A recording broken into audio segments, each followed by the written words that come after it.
कि पाकिस्तान ने China Pakistan economic corridor को बनाने के लिए चीन से जो कर्ज लिया था, कई जगह $60 बिलियन लिखा आता है, कई जगह $50 बिलियन लिखा आता है। उस कर्ज के बाद भी इन्हें और पैसे की जरूरत पड़ी।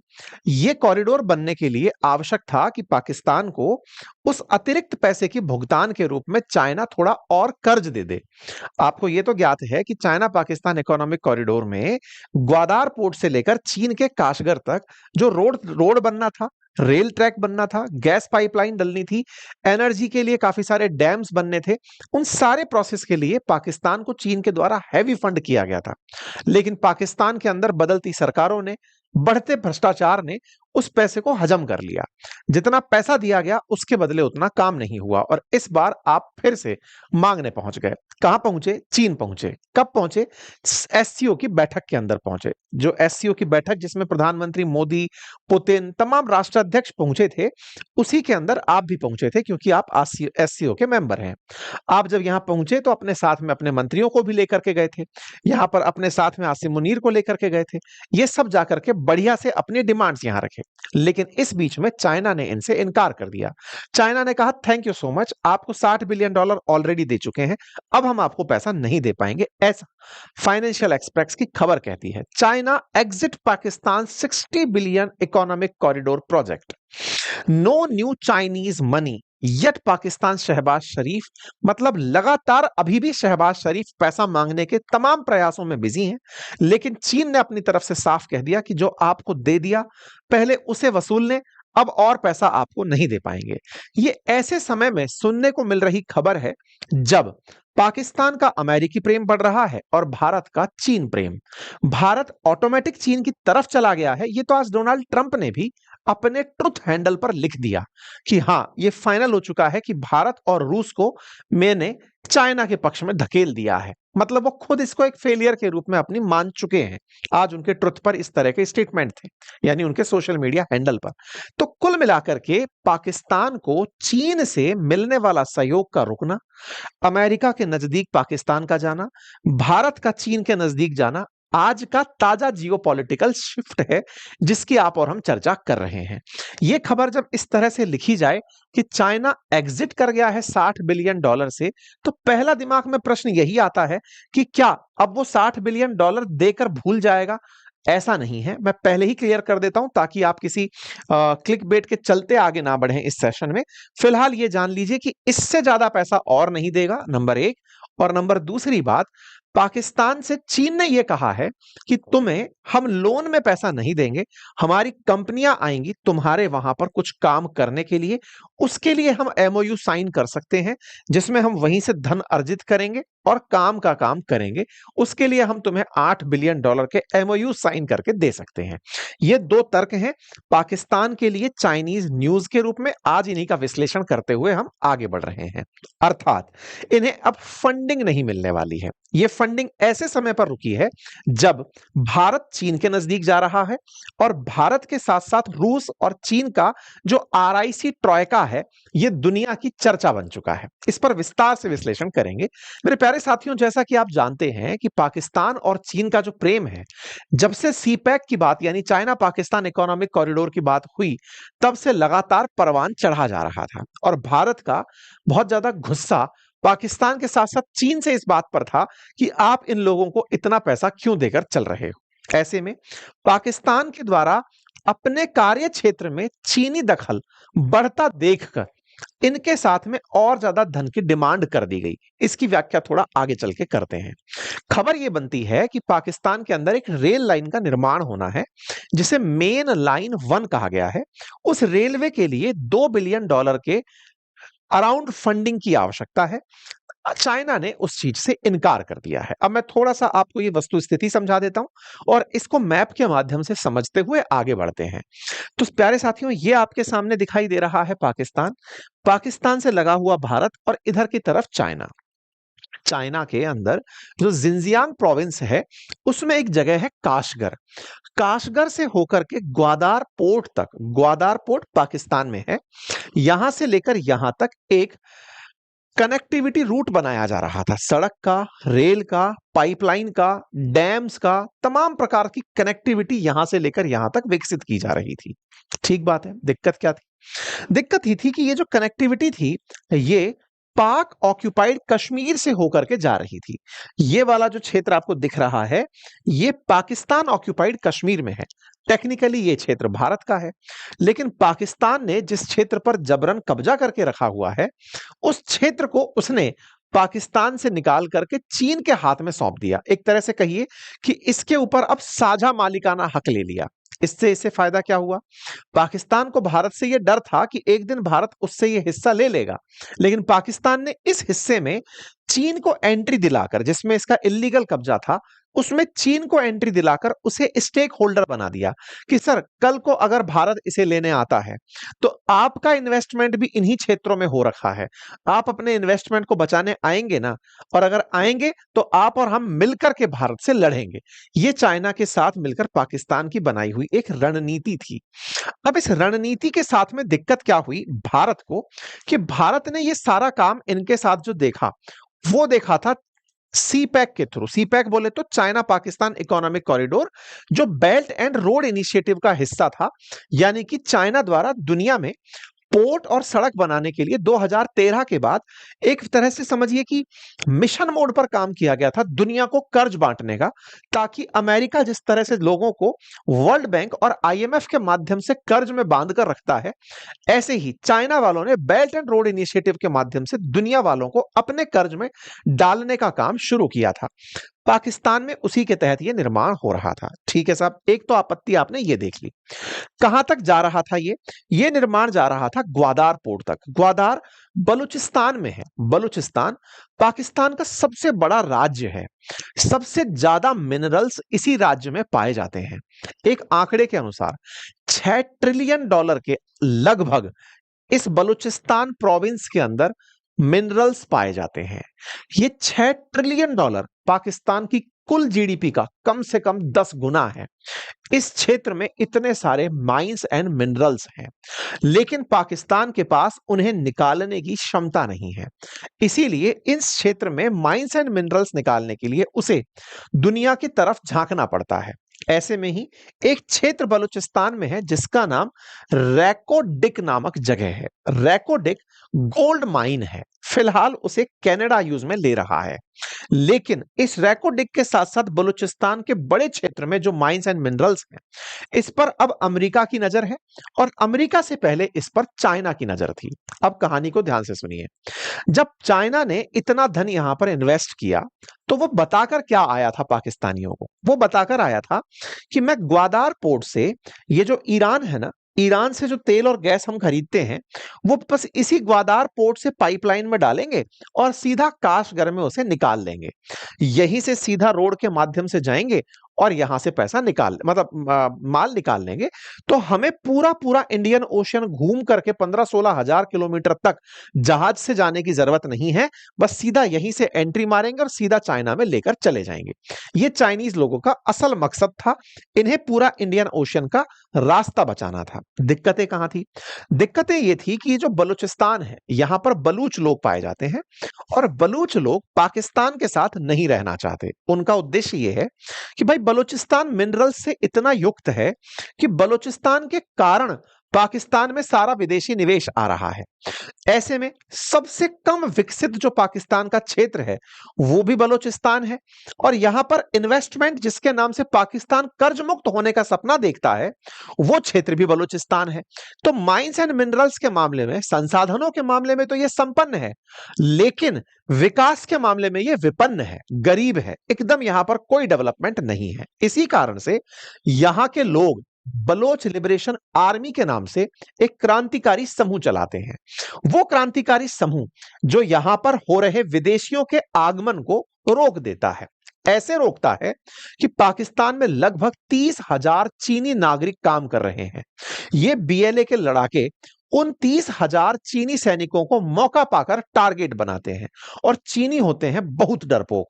ऐसे में पाकिस्तान और चीनियों के बीच में इस बात को लेकर लंबा बहस छिड़ता रहा है पूरे इन्वेस्टमेंट के टाइम पर, कि भाई ये बीएलए के लोग जो ट्रेन को हाईजैक कर लेते हैं, ये चीनी लोगों को, अब हालत ये है कि चीनी लोग वर्क पर जा रहे हों, मान लीजिए चीन का एक लेबर है जो इस पूरे प्रोजेक्ट में कहीं भी किसी क्षेत्र में काम के लिए जा रहा है, तो पाकिस्तान की सेना उसे वैसे ही प्रोटोकॉल देती है जैसे हमारे राज्य में राज्य का मुख्यमंत्री या कोई मंत्री जा रहा हो और उसके आगे प्रोटोकॉल में गाड़ी चल रही हो।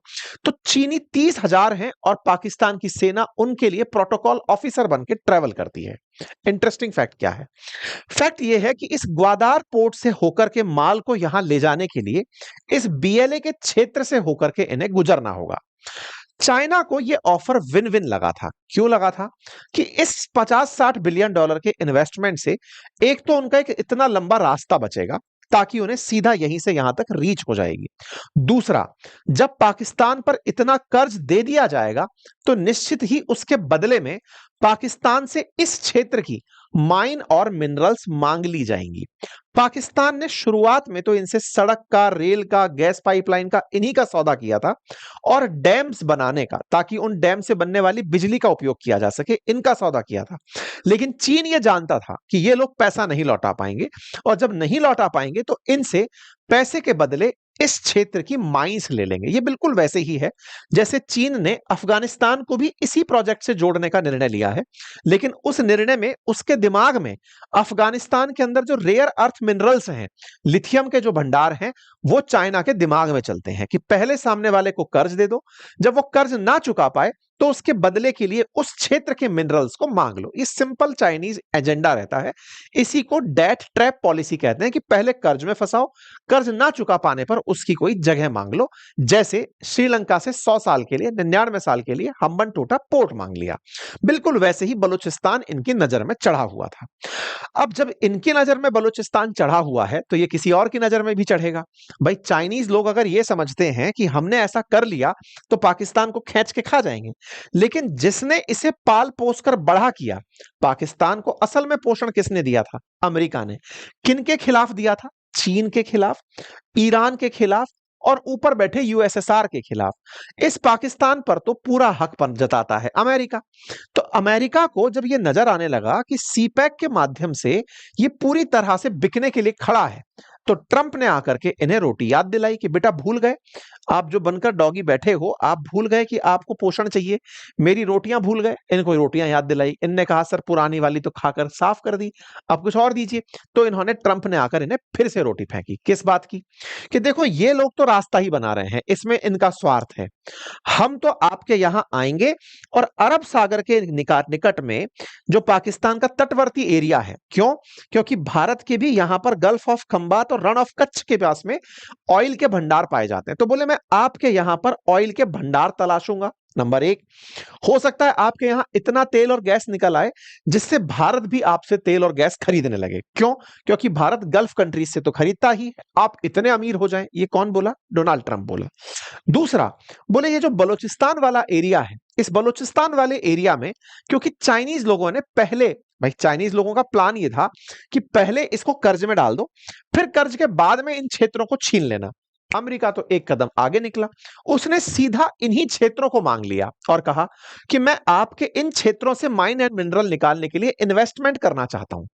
अब अगर अमेरिका इसमें इन्वॉल्व हो गया तो चीनी लोगों के लिए इस क्षेत्र से होने वाला लाभ किनारे लग गया, क्योंकि इस क्षेत्र पे पाकिस्तानियों ने ट्रंप से सौदा कर लिया। आसिम मुनीर जब अमेरिका गए तो उन्होंने 3 बड़ी चीजों पे समझौते किए थे। नंबर 1, कि ईरान के मामले में पाकिस्तान चुप बैठेगा। चुप बैठने की कीमत पर उसे अमेरिका ने ऑफर दिया, नंबर 1, कि आपके क्रिप्टो को हम मैनेज करेंगे। तो पूरा क्रिप्टो एसेट अमेरिका मैनेज करेगा। नंबर दूसरा, इस पूरे क्षेत्र के अंदर जो माइंस एंड मिनरल्स हैं, इससे जो भी निकलेगा तुमको बढ़िया से भोग के रूप में चढ़ाया जाएगा। तीसरा, अमेरिकी कंपनियां तुम्हारे यहां पर तेल तलाशेंगी जिससे पाकिस्तान की व्यथा सुधर जाएगी। इस ऑफर से पाकिस्तान को तो अपने देश में आता हुआ इन्वेस्टमेंट चाइना के बाद अब अमेरिका से दिखाई दे गया, वहीं दूसरी ओर चाइना को अपना लगा हुआ इन्वेस्टमेंट यूजलेस दिखाई दे गया। यहां पर एक तथ्य और जान लीजिए। असल में इस क्षेत्र के अंदर जितने माइंस एंड मिनरल्स थे, चाइनीज लोगों की मंशा थी कि उन्हें यहां से ट्रेन से लाद कर हम अपने साथ अपने देश ले जाएंगे, कच्चा माल ले जाएंगे, रिफाइन कर कर उसे लेकर आएंगे। माइंस में निकले जो मिनरल्स हैं, जो खनिज हैं, उनका वजन बहुत होता है। मतलब ऐसे समझिए पत्थर, लोहा ये सब जब निकल रहा होगा तो वजन बहुत होता है। तो यहां पर जो डले हुए रेल ट्रैक हैं, ऑलरेडी जो कराची से डले हुए जो रेल ट्रैक्स हैं, ये कमजोर हैं। ये इतने कमजोर हैं कि इन ट्रैक्स पर आप मिनरल्स की आवाजाही तय नहीं कर सकते, माइन से निकले हुए पदार्थ की आवाजाही तय नहीं कर सकते। ऐसे में उन्हें डेवलप करने के लिए यहां ट्रैक बनाने की जरूरत थी। रेल ट्रैक का खर्चा $2 बिलियन आना था। आज की जो न्यूज है, असल में चाइना ने उन $2 बिलियन के इन्वेस्टमेंट से इनकार कर दिया है। उसने कहा है कि अब मैं उस ट्रैक पर पैसा खर्च नहीं करूंगा। उम्मीद है कि अब आपको सीपैक की पूरी कहानी और सीपैक से ग्वादहार से होते हुए आगे तक जाने की कहानी समझ में आई होगी।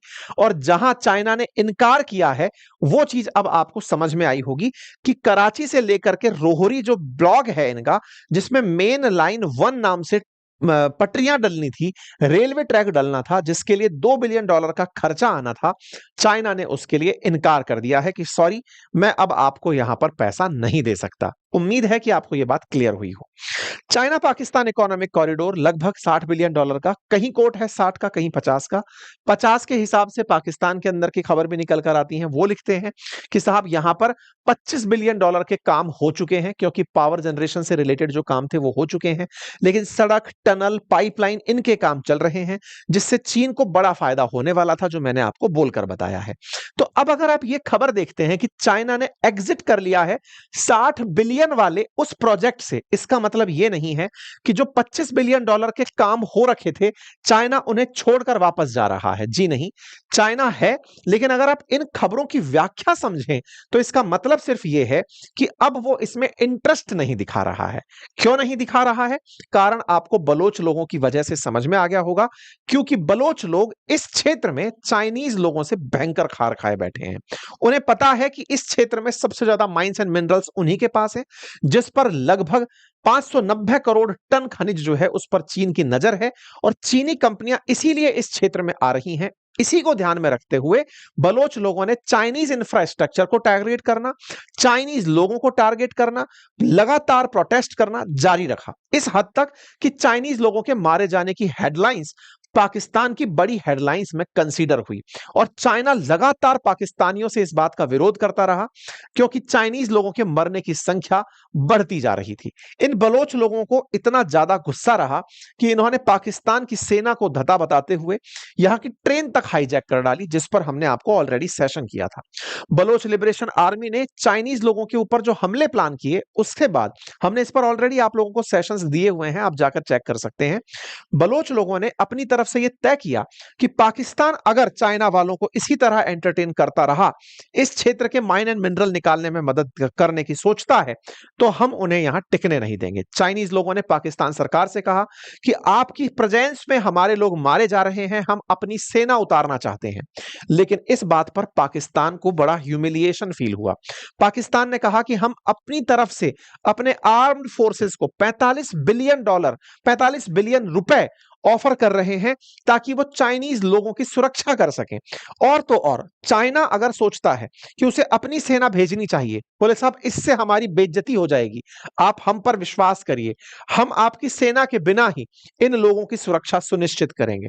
तो चाइनीज लोगों की सुरक्षा की वजह, जो चाइना नाराज हुआ कि भाई तुम हमारे लोगों की सुरक्षा नहीं कर पा रहे हो, बलोच लोग ढूंढ ढूंढ कर चाइनीज लोगों को मारते हैं या फिर चाइनीज प्रोजेक्ट्स को नुकसान पहुंचाते हैं, तुमसे कुछ हो नहीं पा रहा है। ऐसे में हमारा जो असल मोटिवेशन है, जो हिडन में मोटिवेशन था, वो छिनता हुआ इन्हें दिखाई दिया। बस इसी के चलते पाकिस्तान और चीन के बीच में हल्की सी मतलब रार आई, रिश्तों के बीच में रार आई। लेकिन चाइना इस बात को अच्छे से जानता था कि पाकिस्तानी किसी ना किसी तरह से लुढ़कने का प्रयास करते रहेंगे। लुढ़कने का प्रयास क्यों? आपको याद है कि एससीओ समिट जब अभी हुई, जिसमें प्रधानमंत्री नरेंद्र मोदी भी थे और यहां पर शहबाज शरीफ भी आए थे, उस समय यह क्लियर हो गया था कि शी जिनपिंग इस समय भारत के साथ बहुत गर्मजोशी से आगे बढ़ रहे हैं, भारत के साथ स्तरीय वार्ताएं हो रही हैं। और इसी बीच में पाकिस्तान को किनारा किया जा रहा है।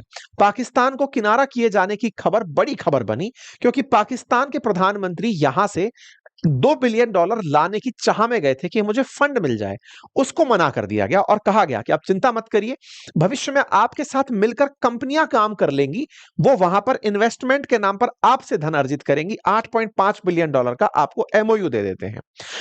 इसके पीछे का जो असल वजह बताई गई, वो असल वजह ये निकल कर आई कि पाकिस्तान जिस तरह से इन दिनों अमेरिका द्वारा फैलाए गए जाल में फंसता चला जा रहा है, उससे चीन अपने आप को वहां पर चीन अपने आप को वहां पर साइडलाइन होता हुआ देख रहा है। ये बात मैं कैसे बोल रहा हूं? आपको याद होगा, मोदी जी जब जापान गए थे तो उन्होंने एक निकी एशिया नाम से न्यूज चैनल है, उसे इंटरव्यू दिया था भारत और जापान के रिश्तों के बारे में। उसमें खबर छपती है निकी एशिया के अंदर कि एडीबी पाकिस्तान को बेल्ट एंड रोड प्रोजेक्ट के लिए पैसा देने का विचार कर रही है। अब ये एडीबी क्या है? असल में ये एशियन डेवलपमेंट बैंक है, जिसका निर्माण एशिया के देशों को सहयोग करने के लिए हुआ। इसका मुख्यालय फिलीपींस में मनीला के अंदर है। एडीबी के अंदर जिन देशों ने बहुत पैसा इन्वेस्ट किया हुआ है, उसमें जापान नंबर 1 पर आता है, फिर अमेरिका है, ऑस्ट्रेलिया है और वेस्टर्न वर्ल्ड के देश हैं जिन्होंने एशिया में एक बैंक खोल रखी है। और उस बैंक का उद्देश्य है एशियन देशों को मदद देना, कि जाओ और एशियन देशों को मदद दो ताकि ये इंफ्रास्ट्रक्चर निर्माण कर सके। आप में से कुछ लोग हो सकता है ये सोचें कि सर ये काम तो वर्ल्ड बैंक के पास है, रिस्ट्रक्चरिंग के लिए पैसा देना, इंफ्रास्ट्रक्चर बनाने के लिए पैसा देना। वर्ल्ड बैंक पूरे 193 देशों को फंड कर सकता है, लेकिन एडीबी को कहा गया कि आप केवल एशियन कंट्रीज को फंड करिए। ओके साहब, एशियन कंट्रीज को फंड करने के लिए जो एडीबी है, इसने पाकिस्तान से भी जुड़ा। पाकिस्तान से जुड़ करके उसे कहा कि आपके बेल्ट एंड रोड इनिशिएटिव को हम फंड करना चाहते हैं। अब आप पूछेंगे, बेल्ट एंड रोड इनिशिएटिव तो पूरी तरह फंडेड बाय चाइना था, ये खा गए उस पैसे को। खा गए तो इनको पैसे मांगने थे कि साहब इसको कंप्लीट तो करो जो शुरू कर दिया। अब शुरू कर दिया तो चाइनीज लोग पैसा मांगे, पाकिस्तानी लोग पैसा मांगने गए तो एडीबी ने कहा हम पैसा दे देंगे। कहां पैसा दे देंगे, ध्यान से समझने की आवश्यकता है। इनके 480 किलोमीटर कराची रोहरी सेक्शन, जो मेन लाइन 1 रेलवे है, उसको बनाने के लिए पाकिस्तान जिसे $2 बिलियन के लोन की आवश्यकता है, एडीबी के पास आकर के ये लोग पहुंचते हैं। एडीबी कोई भी पैसा अमेरिका की परमिशन के बिना नहीं देता। बिल्कुल वैसे ही जैसे आईएमएफ को लोन देना है तो अमेरिका से पूछ कर देगा, बिल्कुल वैसे ही एडीबी, जिसमें जापान का बड़ा स्टेक है, लेकिन उसके बावजूद भी वो वेस्टर्न पावर के द्वारा इन्फ्लुएंस्ड है। इसी के चलते हुए ब्रिक्स बैंक की स्थापना की गई थी, न्यू डेवलपमेंट बैंक की स्थापना चाइना के द्वारा की गई थी। ठीक है, इसका मतलब आप समझिएगा कि एडीबी से एशिया के लोन्स को कंट्रोल किया जाता है अमेरिका और वेस्टर्न वर्ल्ड के देशों द्वारा। इनसे कहा गया कि ठीक है, बेल्ट एंड रोड इनिशिएटिव के लिए पाकिस्तान को पैसे दे दो। पाकिस्तान एडीबी से पैसे पाने निकल चुका, पैसे पाता, इसकी न्यूज बनकर आती है 28 अगस्त को। मसाता कांडा करके जो प्रेसिडेंट हैं एडीबी के, ये इस बात को लिखते हैं कि पाकिस्तान से बातचीत हुई और हम $410 मिलियन का रैकोडिक कॉपर गोल्ड जो प्रोजेक्ट है, उसको टाइट, मतलब उसकी सप्लाई को सही से करने के लिए हम इन्वेस्टमेंट का प्लान कर रहे हैं। इसका मतलब यह हुआ कि जिस क्षेत्र को मैंने आपको बताया था, कॉपर गोल्ड प्रोजेक्ट जो रैकोडिक एरिया है, उसके लिए एडीबी वाले पाकिस्तान को फंड करने के लिए तैयार हो गए। ये कुछ तस्वीरें हैं जिसमें इन लोगों की मुलाकात होती हुई दिखती है। इस रैकोडिक खदान से निकले हुए माल को ही ले जाने के लिए इस मेन लाइन 1 की अहमियत बढ़ जाती है। और इसी रेल लाइन के निर्माण में इंटरेस्ट इस समय अमेरिका और अमेरिका के सहयोगी दिखा रहे हैं। एडीबी इसी के लिए $410 मिलियन की मदद करने का वादा करता है। आदेश किसका था? ट्रंप का आदेश था। क्यों था? क्योंकि असल में इस बलूचिस्तान के एरिया में इन दिनों ध्यान चाइना का नहीं, अमेरिका का भी लग गया है। आपको याद होगा, अमेरिका बैठे बैठे आसिम मुनीर ने बीएलए को आतंकी संगठन डिक्लेयर करवा लिया था कि साहब ये लोग, आसिम मुनीर जब वहां गया तो ट्रंप से कहलवाया कि उसे सर आतंकी संगठन कह दो ताकि ये लोग हमारे देश में फंड इकट्ठा ना कर सकें। तो ट्रंप को बलूचिस्तान में इंटरेस्ट क्रिएट हुआ, और जब क्रिएट हुआ तो एक तरीके से ये तीन जगह का बीच में फंस गया, चीन, अमेरिका और एडीबी के बीच में फंस गया। खैर, कुल मिलाकर के पाकिस्तान को अमेरिका द्वारा तेल निकालने का, बलूचिस्तान क्षेत्र से गोल्ड निकालने का, माइंस एंड मिनरल्स निकालने का जब ऑफर मिला तो चीन को बड़ा ठगा हुआ महसूस हुआ कि यार ये क्या हो गया, ये भाई साहब तो अब इस तरफ चले गए हैं, हमारे इन्वेस्टमेंट का फिलहाल क्या ही होगा, ये तो आने वाला समय ही जाने। आप सभी जानते हैं कि पहले भी चाइना अपनी मध्य की स्थिति का बड़ा लाभ उठाता आया, पाकिस्तान अपने मध्य की स्थिति का बड़ा लाभ उठाता आया है। फिलहाल इनकी मध्य की स्थिति में चीन का इनसे आंखें फेर लेना बड़ा नुकसान का सौदा हो सकता है। लेकिन हां, चूंकि ये कर्ज में फंसते जा रहे हैं और कर्ज में फंसने पर इन्हें ऐसा लगता है कि चाइना के डेट को ये अमेरिकी कर्ज से उतार देंगे, ये पाकिस्तानियों की एक बड़ी भूल हो सकती है।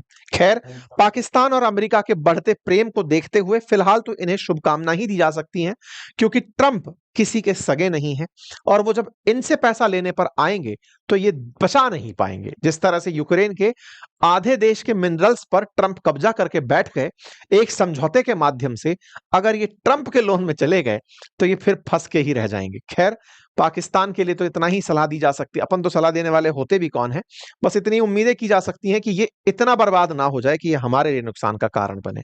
फिलहाल के लिए इतना ही। जानकारी पसंद आई हो तो साथियों से अवश्य साझा करें। आप सभी की सोशल मीडिया पर मेरे परिवार में जुड़े नए सदस्य के लिए जो शुभकामनाएं आई, उन सभी के लिए भी बहुत सारा धन्यवाद, हृदय की असीम गहराइयों से धन्यवाद, क्योंकि आपकी आशीर्वाद और वेल विशेस से घर में जुड़े नए सदस्य को निश्चित ही ऊर्जा मिलेगी। और थैंक यू सो मच। बाकी आप इस विषय पर क्या सोचते हैं, अपनी राय कमेंट बॉक्स में जरूर रखें। चैनल पर नए हैं तो चैनल सब्सक्राइब कर लें और निवेदन यही रहेगा कि अगर ऑलरेडी चैनल सब्सक्राइब किया हुआ है तो वीडियो को लाइक जरूर कर दें,